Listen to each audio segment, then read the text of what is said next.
Hello student, आप लोग कैसे हैं? आई होप आप लोग अच्छे होंगे, पढ़ाई कर रहे होंगे। तो जैसा कि आज 22 फरवरी था, आप लोगों ने हिंदी का एग्ज़ाम दिया है और 27 फरवरी को आपका गणित का पेपर है। तो आप लोग अभी से गणित की तैयारी करना शुरू कर दीजिए। तो इसमें हम मोस्ट इम्पॉर्टेंट क्वेश्चन आपको कराएंगे। तो फ्रेंड्स, आज से हम जितना क्वेश्चन आपके पास लेकर आएंगे सभी मोस्ट इम्पॉर्टेंट क्वेश्चन होंगे। और इसके पहले जो हमने क्वेश्चन कराया है फ्रेंड्स, उस वीडियो को आप ज़रूर देखिएगा। हमने उसमें प्रीवियस ईयर के क्वेश्चन को कवर कराया था। तो चलिए वीडियो को हम स्टार्ट करते हैं। तो फ्रेंड्स, स्क्रीन पर आपको क्वेश्चन दिख रहा होगा। इसमें कह रहा है सिद्ध कीजिए कि, देखिए इसमें दिया cos A upon one plus sine A plus one plus sine A upon cos ए। तो इसमें सिद्ध करना है हमको, इसको सॉल्व कर कर इसके बराबर लाना है। तो चलिए इसको हम सॉल्व कर लेते हैं। तो फ्रेंड्स, इसको हम सॉल्व करने से पहले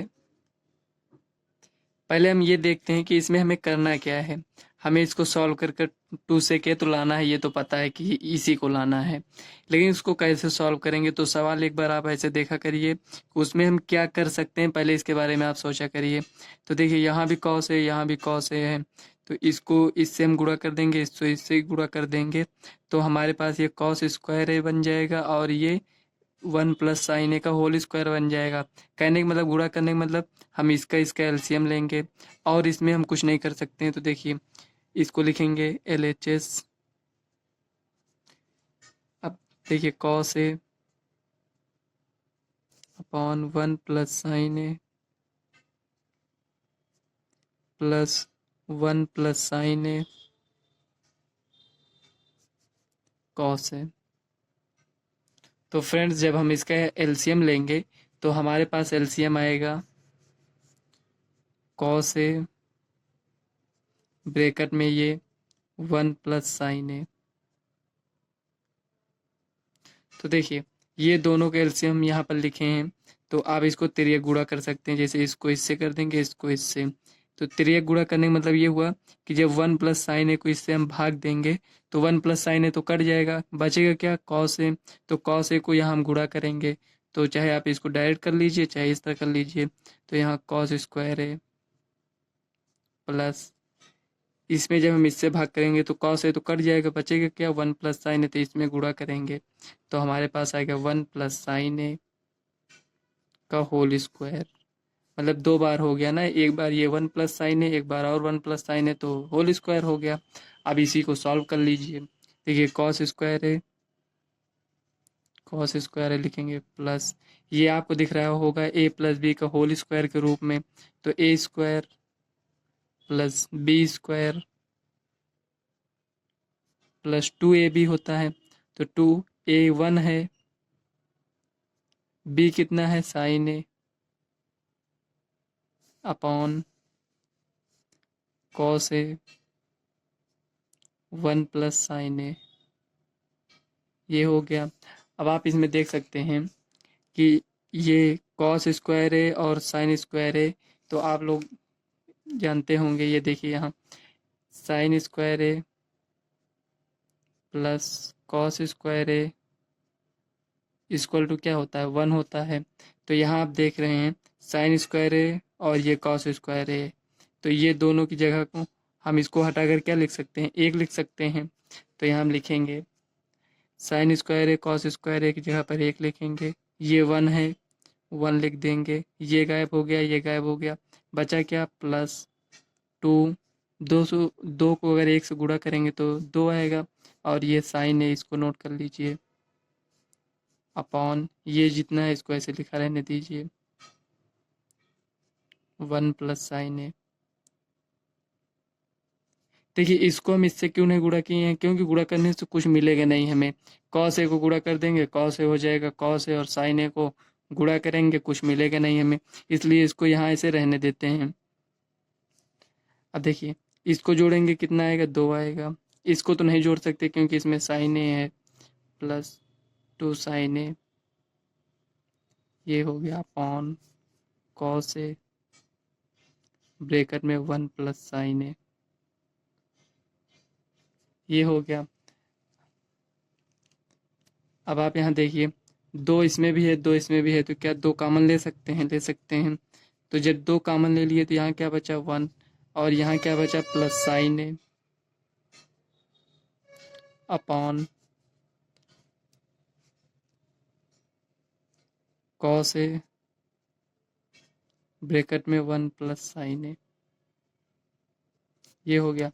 अब आप देख सकते हैं इसमें कि 1 प्लस साइन है 1 प्लस साइन है, दोनों सेम है, ये कट जाएगा, बचेगा क्या 2 अपॉन कॉस है। तो इसको हम इस तरह लिख सकते हैं 2 गुणे 1 बटे कॉस, कॉस है। अब आप 1 अपॉन कॉस ए को क्या लिख सकते हैं, सेक ए लिख सकते हैं, तो 2 सेक ए। तो हमें लाना क्या था, ये देखिए, ये देखिए हमें 2 सेक ए लाना था, तो ये हमें मिल गया है 2 सेक ए। तो यही प्रूव्ड हो गया। प्रूव्ड क्यों हो गया, ये एल एच एस बराबर आर एच एस है। तो फ्रेंड्स आपको एग्जाम में इस टाइप के क्वेश्चन जरूर देखने के मिलेंगे, इसलिए आप इसको अच्छे से सॉल्व कर कर जाएं। तो चलिए देख लेते हैं नेक्स्ट क्वेश्चन। तो फ्रेंड दूसरी भी सवाल इसी टाइप की है, उसमें भी हमें सिद्ध करना है। तो चलिए यहाँ नोट कर लेते हैं। तो फ्रेंड दूसरा क्वेश्चन है, इसमें दिया है 1 + tan² है अपान 1 + cot² है। हमको इसको इसके बराबर सॉल्व करना है, और ये जो दिया है इसको इसके बराबर सॉल्व करना है। तो बहुत सारे स्टूडेंट इसमें कंफ्यूज हो जाते हैं। इसमें ये जो ये दिया है हमारे पास, इसको इसके बराबर सॉल्व करते हैं या फिर इसको इसी के साथ में सॉल्व कर लेते हैं। हमें ऐसा नहीं करना है, ये बराबर दिया है ये भी बराबर दिया है, तो एक बार हमको इसको इसके बराबर दिखाना है और इसको इसके बराबर दिखाना है। तो चलिए इसको हम सॉल्व कर लेते हैं, लिखेंगे हल। तो सबसे पहले हम इसको दिखाएंगे इसके बराबर, तो लिखेंगे LHS 1 + tan² है अपॉन 1 + cot² है। तो फ्रेंड्स ये बहुत ही आसान है इसको सॉल्व करना। आप इसमें ये डायरेक्ट इसको देख रहे होंगे, फार्मूला ये दिख रहा है। तो ये फार्मूला कौन सा है, sec² है बराबर 1 + tan² है। ये होता है sec² की जगह पर हम इसको लिख सकते हैं। जब तक आपको फार्मूला नहीं याद रहेगा तब तक आपको ये सवाल लगाने में बहुत प्रॉब्लम हो सकती है। अगर आपको फार्मूला याद है तो आप इसको बहुत जल्दी सॉल्व कर सकते हैं। तो देखिए 1 + cot² क्या होता है, cosec² इक्वल टू 1 + cot² होता है। तो आप देख सकते हैं यहाँ पर 1 + tan² की जगह पर हम इसको लिख सकते हैं, और 1 + cot² की जगह पर हम इसको लिख सकते हैं।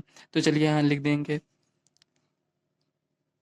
sec² upon cosec²।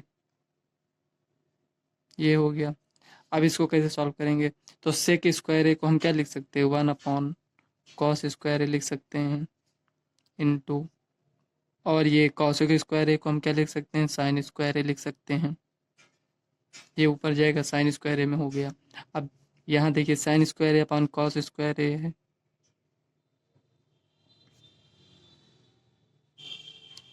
तो sin² अपॉन cos² क्या होता है tan²। तो यही हमें प्रूव करना था, ये प्रूव हो गया। तो यहाँ लिखेंगे LHS इक्वल टू RHS।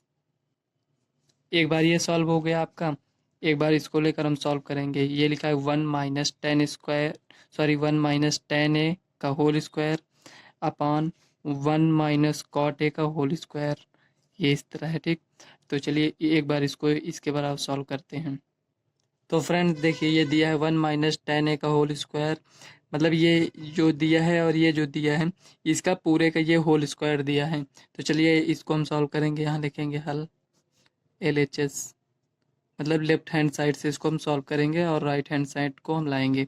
तो आप देख सकते हैं यहाँ पर 1 - tan है, और इसको हम इस तरह लिख सकते हैं 1 - tan का होल स्क्वायर। इसका अलग होल स्क्वायर कर सकते हैं, इसको अलग कर सकते हैं होल स्क्वायर। तो आप देख रहे होंगे ये a - b का होल स्क्वायर के रूप में है। तो आप इसको इस तरह भी सॉल्व कर सकते हैं, नहीं तो ये जो tan ए लिखा है इसको हम क्या लिख सकते हैं tan A equal to sin A upon cos A, ये हो गया।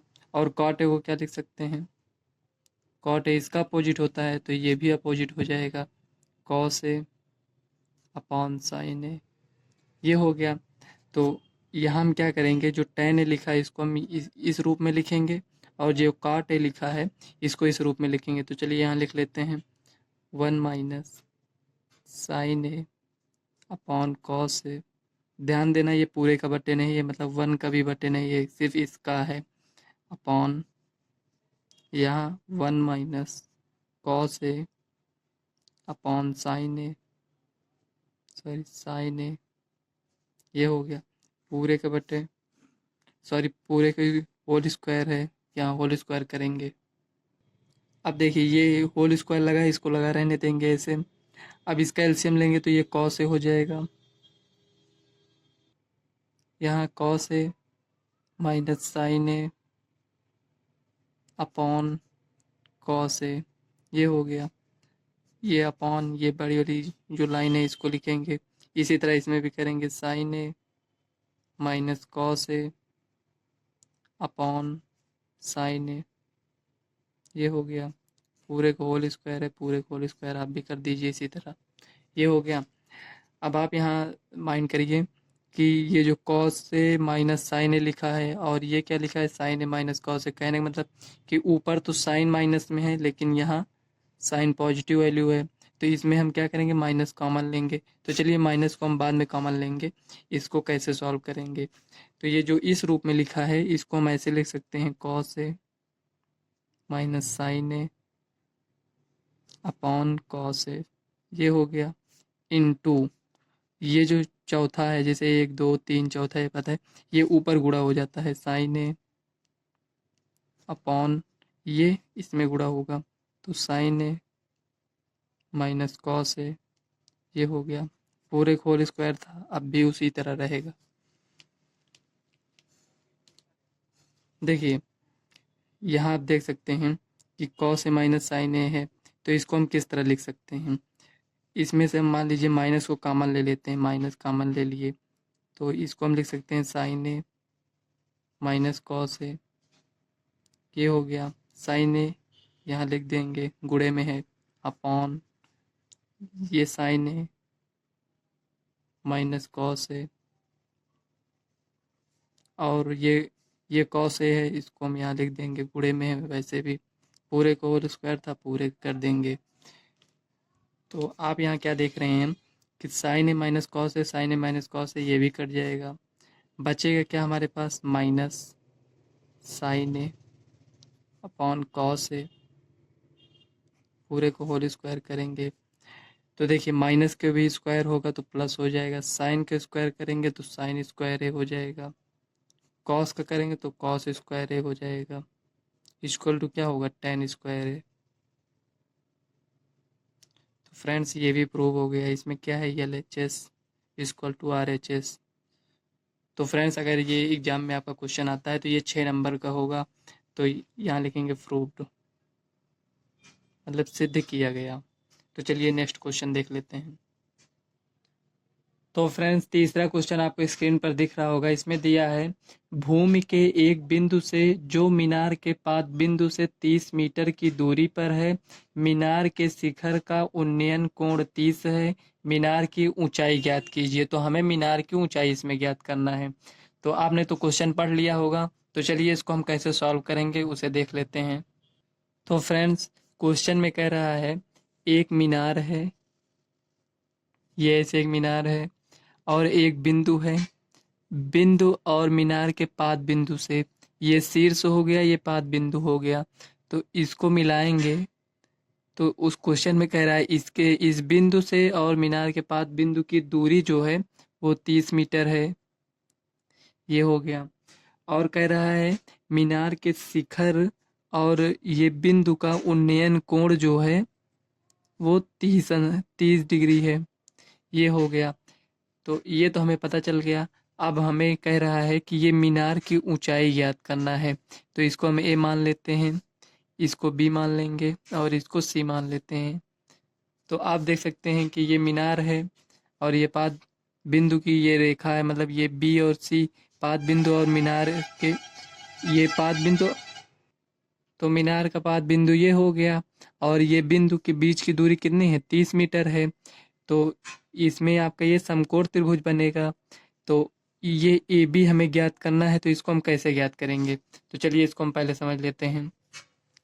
यहाँ देखिए हमें ज्ञात क्या करना है, पहले ये देखिए हमें ए बी ज्ञात करना है, तो यहाँ पहले लिख लेंगे। यहाँ जो हमें दिया है हम यहाँ लिख लेंगे, दिया है चित्र से, जो भी हम लिखेंगे चित्र से लिखेंगे। तो एंगल ए सी बी है, तो ए जो सी एंगल है इसको हम बीच में लिखते हैं, तो सी बी इक्वल टू जो एंगल ये सी है ना, तो इसलिए इसको हम बीच में लिखे हैं। तो एंगल ए सी बी कितना दिया, 30 अंश, ये हो गया। और बी सी दिया है हमारे पास 30 मीटर दिया है। ज्ञात क्या करना है, हमें ज्ञात करना है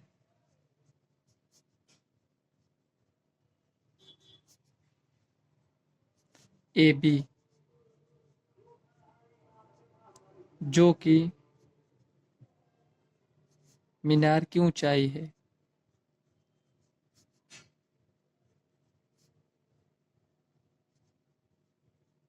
तो फ्रेंड्स ये हो गया। अब आप इसमें देख सकते हैं कि हम कैसे ज्ञात करेंगे इसको ए बी। ये तो हमें 30 मीटर पता है और ये थीटा भी पता है, तो इसमें हम कौन सा फार्मूला लगाएं।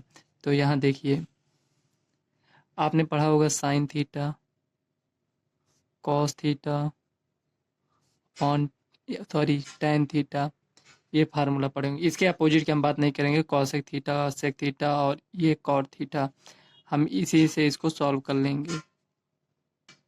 फ्रेंड्स आपके डाउट को हम पूरे डाउट को आपको हम इसी क्वेश्चन में हम सॉल्व कर देंगे। साइन थीटा क्या होता है, लंब बटे कर्ण, मतलब थीटा इसको लिए हैं तो लंब ये हो गया, कर्ण क्या हो गया, ये हो गया, ये हो गया। और कॉस थीटा क्या होता है, आधार बटे कर्ण, ये हो गया। और टेन थीटा क्या होता है, लंब बटे आधार, तो यहाँ लिख देंगे लंब बटे आधार। अब देखिए तीनों तो हमें पता चल गया, इसमें कौन सा फार्मूला लगाना है अब हमें ये देखना है। तो इसमें कौन सा फार्मूला लगाएं ये देखने के लिए हमें ये जरूर पता होना चाहिए कि हमें ज्ञात क्या करना है। ये तो हमें क्वेश्चन से ही पता चल जाता है कि ज्ञात क्या करना है, हमें ए बी ज्ञात करना है। तो क्या साइन थीटा जो ये लंब बटे कर्ण लिए हैं, तो लंब ये है, हाँ ये तो ज्ञात करना है। कर्ण, कर्ण ये है ए सी है, तो ये जो इसमें कर्ण है क्या ये हमें कर्ण पता है, नहीं पता है। साइन थीटा ये 30 ये भी पता है, और लंब ये नहीं पता है, कर्ण ये भी नहीं पता है।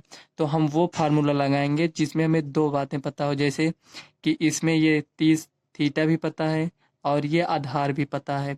तो इसमें कितना है, 1 2 3 है, तो 3 में से 2 हमें पता होना चाहिए, तभी हम वही फार्मूला को लगाएंगे। तो इसमें तो हमें साइन थीटा ये तो पता है ना, तो लंब पता है ना कर्ण, तो इस फार्मूले को हम नहीं लगाएंगे इसमें। उसके बाद कॉस थीटा देखते हैं। कॉस थीटा आधार है, आधार देखिए थीटा इसमें 30 है, तो चलिए ये तो पता है। आधार क्या है, 30 मीटर। कर्ण क्या है, कर्ण नहीं पता, तो इसमें आप कहेंगे कि इसमें दो बातें हमें पता है, एक आधार भी पता है और थीटा भी पता है, तो इस फार्मूले को हम लगा दें। इस फार्मूले को भी नहीं लगाएंगे, क्यों नहीं लगाएंगे आप समझिए इसमें कि कॉस थीटा ये तो पता है, आधार भी पता है, लेकिन ये जो कर्ण हमें पता करना है, कर्ण को हम पता कर कर क्या पाएंगे, इसमें कर्ण तो हमें ज्ञात नहीं करना है। कर्ण हमें मिल भी जाएगा तो इससे हम ज्ञात कर लेंगे, लेकिन ज्ञात तो हमें इसी को करना है, तो इसलिए हम कॉस थीटा का भी फार्मूला नहीं लगाएंगे। क्योंकि कर्ण अगर हमें कर्ण ज्ञात करना होता तो हम इस फार्मूले को लगा देते, इस वाले फार्मूले को, लेकिन कर्ण थोड़ी ज्ञात करना है, हमें ए भी ज्ञात करना है, तो इसलिए इसको नहीं लगाएंगे। अब यहाँ आप देखेंगे टेन थीटा लंब, ये देखिए ये लंब हो गया, ए बी मतलब ये हमें नहीं पता है, ठीक है। आधार पता है, ठीक, ये आधार हमें पता है, थीटा पता है, थीटा भी पता है, तो यहाँ हम टेन थीटा वाला फार्मूला लगाएंगे। तो फ्रेंड्स यहाँ जो हम लिखे हैं इसको इसको आप मन में भी इसको सॉल्व कर सकते हैं कि मतलब इसमें कौन सा फार्मूला लग सकता है। आप इसी टाइप के अगर 2 4 सवाल लगाए रहेंगे तो खुद ही आपको समझ में आ जाएगा, ऐसे आपको लिखना नहीं पड़ेगा। तो चलिए हम सॉल्व कर लेते हैं। यहाँ लिखेंगे हल। यहाँ लिखेंगे tan थीटा इक्वल टू क्या है, लंब, लंब क्या है, ए बी है, बटे बी सी।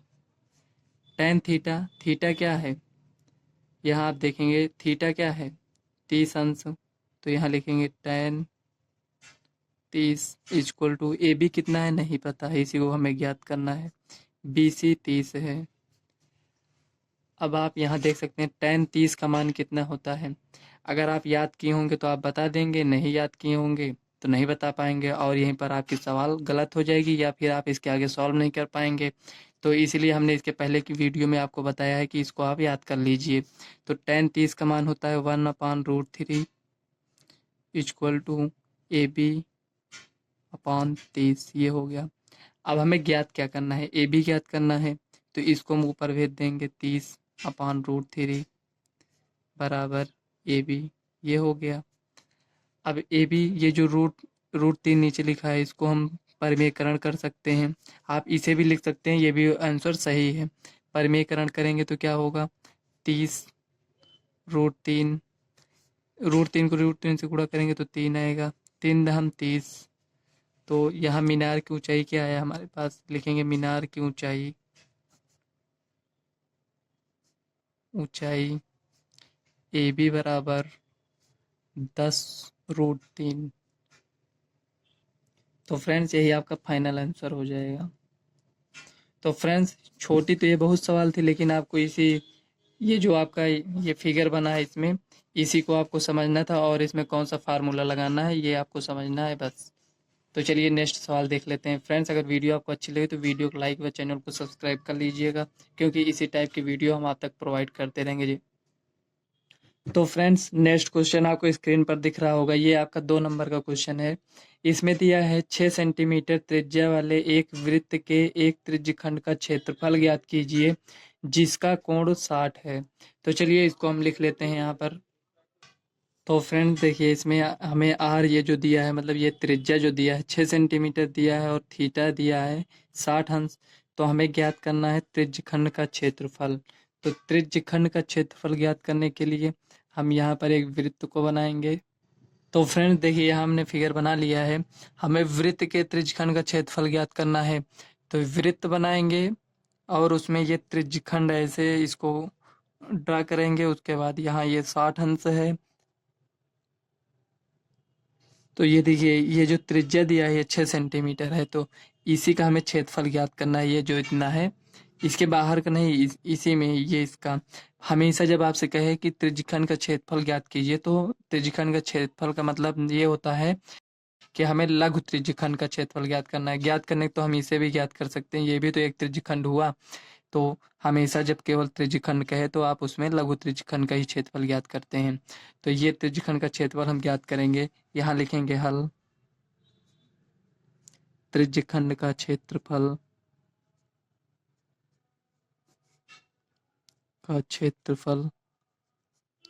क्या होता है, theta upon 360 into pi R square.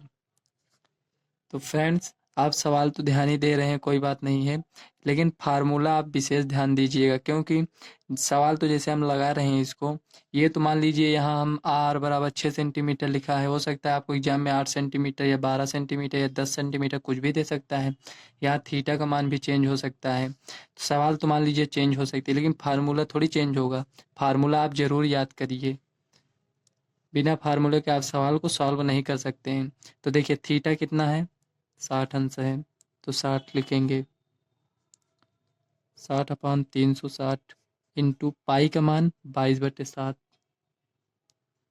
यहाँ देखिए पाई का मान हम 22/7 रखे हैं, पाई का मान आप 3.14 भी रख सकते हैं, लेकिन आप ज़्यादातर पाई का मान 22/7 ही रखा करिए। जब तक हमें ना कहे कि 3.14 रखिए पाई का मान, तब तक हम 22/7 ही रखते हैं। तो आप यहाँ 3.14 भी लिख सकते हैं, उससे कोई प्रॉब्लम नहीं होगी। तो देखिए आर का मान कितना दिया है, 6, 2 बार लिखना है। आर कितनी बार लिखना है, 2 बार। यहाँ से हमें पता चलता है, यहाँ अगर 3 होता है तो आर को कितनी बार लिखना होता, 3 बार। तो यहाँ 2 बार लिखना है, ये हो गया। 1 0 से 1 0 कैंसिल, 6 6 36, ये हो गया। 1 6 से 1 6 कैंसिल, अब इसको गुणा करेंगे, 6 दूनी 12 का 2, ये हो गया हासिल कितना आया 1, तो 6 दूनी 12 1 13 अपॉन ये क्या है 7। तो हमारे पास जो आया आंसर वो आया 132/7 cm²। फ्रेंड्स यही आपका फाइनल आंसर हो जाएगा। अगर आप इसको और सॉल्व करना चाहते हैं तो इसको और आप पॉइंट में ले कर मतलब सॉल्व कर सकते हैं। तो 7 से इसको भाग देंगे तो आप इसको यहाँ चलिए इसको इस तरह भी लिख सकते हैं, 7 एक का नम 7, 7 से भाग दिए तो 7 एक का नम 7, 13 में 7 गया 6 और ये 2 है तो 62 हो गया। तो 7 8 56, 7 9 63 होता है लेकिन इसमें तो 62 ही है, तो 7 8 56 पॉइंट और हमारे पास 6 बचा था तो 6 और 0 तो 7 8 56, तो ये लगभग इतने में आएगा। चाहे आप इसको इस रूप में लिख दीजिए, चाहे आप इसको इस रूप में रहने दीजिए, आप इसको ऐसे ही लिख दीजिएगा, ये भी आंसर सही है। इसमें हो सकता है कहीं आप गलत कर दें तो हो सकता है आपकी सवाल गलत हो जाए या फिर आपको एग्जामिनर कम नंबर दे देगा, इससे बढ़िया है आप इसको ऐसे ही लिखा रहने दीजिए। तो चलिए फ्रेंड्स नेक्स्ट सवाल देख लेते हैं। तो फ्रेंड्स पांचवा क्वेश्चन आपको स्क्रीन पर दिख रहा होगा, इसमें दिया है एक वृत्त के चतुर्थांश का क्षेत्रफल ज्ञात कीजिए जिसकी परिधि 22 सेंटीमीटर है। तो इसमें हमें क्या ज्ञात करना है, वृत्त के चतुर्थांश का क्षेत्रफल ज्ञात करना है। तो चलिए इसको हम सॉल्व कर लेते हैं। तो फ्रेंड्स देखिए जो हमें दिया है यहाँ हमने लिख लिया है, वृत्त की परिधि हमें दिया है 22 सेंटीमीटर और कह रहा है वृत्त के चतुर्थांश का क्षेत्रफल ज्ञात कीजिए। तो सिर्फ हमें परिधि दिया है और हमें क्षेत्रफल ज्ञात करने के लिए कह रहा है। तो वृत्त के चतुर्थांश का क्षेत्रफल ज्ञात करने से पहले पहले आप ये समझिए कि वृत्त का क्षेत्रफल क्या होता है, πr² होता है और इसमें कह रहा है चतुर्थांश मतलब चौथाई भाग हमें ज्ञात करना है। तो πr² को हम बटे 4 कर देंगे तो चौथाई भाग, तो उसी को ज्ञात करने के लिए कह रहा है।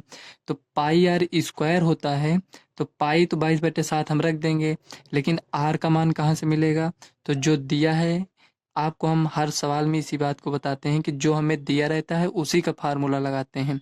तो ये वृत्त की परिधि दिया है 22 सेंटीमीटर, तो इसी का फार्मूला लगाएंगे तो हमें क्या मिलेगा, r का मान मिल जाएगा।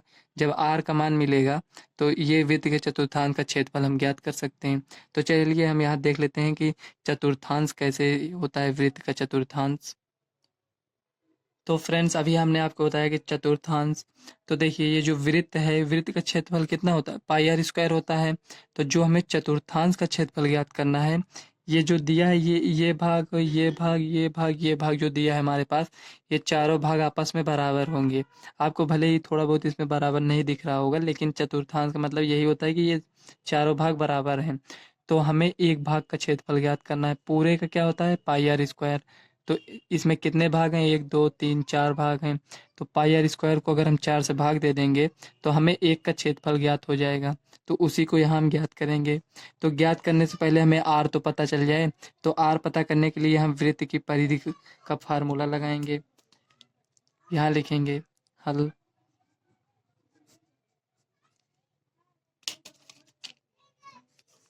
वृत्त की परिधि यहाँ लिखेंगे,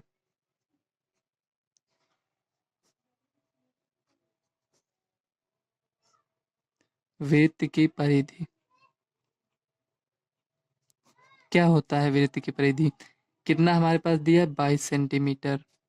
वृत्त की परिधि का क्षेत्रफल होता है, अरे सॉरी, वृत्त की परिधि का फार्मूला होता है 2πr। 22 दिया है, 22 लिख लीजिए। अब यहाँ 2 लिखा है, 2 लिखिए। ये पाई का मान 22/7 गुणे r है, r लिखिए। यहाँ 22 दिया है, 22 लिख लीजिए आप इसी तरह। अब हमें r का मान ज्ञात करना है, r बराबर 22, इधर भाग में है इधर जाएगा गुणे में हो जाएगा, अपान इधर गुणे में है दोनों, मतलब ये ऊपर है यहाँ जाएगा तो इधर ये भाग में हो जाएगा, तो 22 गुणे 2 लिखेंगे। ये 22 से 22 कैंसिल, तो हमारे पास क्या है 7/2 आ गया। तो ये क्या आया है हमारे पास, r का मान आया है 7/2। तो त्रिज्या तो हमें पता चल गया, तो हम इसके वृत्त के चतुर्थांश का क्षेत्रफल ज्ञात कर लेंगे। तो यहाँ लिखेंगे वृत्त के चतुर्थांश का क्षेत्रफल। तो फ्रेंड्स πr² होता है, ठीक है। इसको 1/4 से भाग दे देंगे तो एक भाग हमारे पास आ जाएगा। तो 1/4 गुणे पाई का मान 22/7 गुणे आर का मान कितना है 7/2, लेकिन 2 बार लिखना है। बस इसी को सॉल्व कर लीजिए, आपके पास फाइनल आंसर आ जाएगा। तो यहाँ देखिए ये 7 है, 7 से 7 कैंसिल कर दिए। अब यहाँ 2 से ही इसको कैंसिल करें, 2 एक का नम 2 एक का नम, ये हो गया, मतलब कि 2 एक का नम से ये 2 हो गया, 2 का नम ये, मतलब 11 दूनी 22 हो गया। अब इसमें देखेंगे क्या कटेगा, तो ये 11 है और ये 7 है, तो ये 4 और ये 2 बचा है, तो 11 सत्ते 77/8। तो फ्रेंड्स यही आपका फाइनल आंसर हो जाएगा। इसको सीएम स्क्वायर लिखेंगे, जहाँ क्षेत्रफल रहे वहाँ सीएम स्क्वायर लिखते हैं, या मतलब सीएम में रहे तो सीएम लिखिए स्क्वायर, नहीं तो मीटर में है तो मीटर स्क्वायर लिखिए, और जहाँ आयतन होता है वहाँ इसको क्यूब, मतलब यहाँ 3 लिखा जाता है अगर आयतन निकाल रहे हैं तो। ये सीएम स्क्वायर हो गया, यही आपका फाइनल आंसर हो जाएगा। तो फ्रेंड्स इस वीडियो को हम यहीं तक रखते हैं। वीडियो अगर आपको अच्छी लगी हो, वीडियो आपके लिए हेल्पफुल हो, तो फ्रेंड्स इस वीडियो को ज़्यादा से ज़्यादा लाइक करिए और अपने फ्रेंड्स को इस वीडियो को ज़्यादा से ज़्यादा शेयर करिएगा। तो चलिए मिलते हैं नेक्स्ट वीडियो में, तब तक के लिए बाय, और आप इस चैनल को सब्सक्राइब कर लीजिएगा।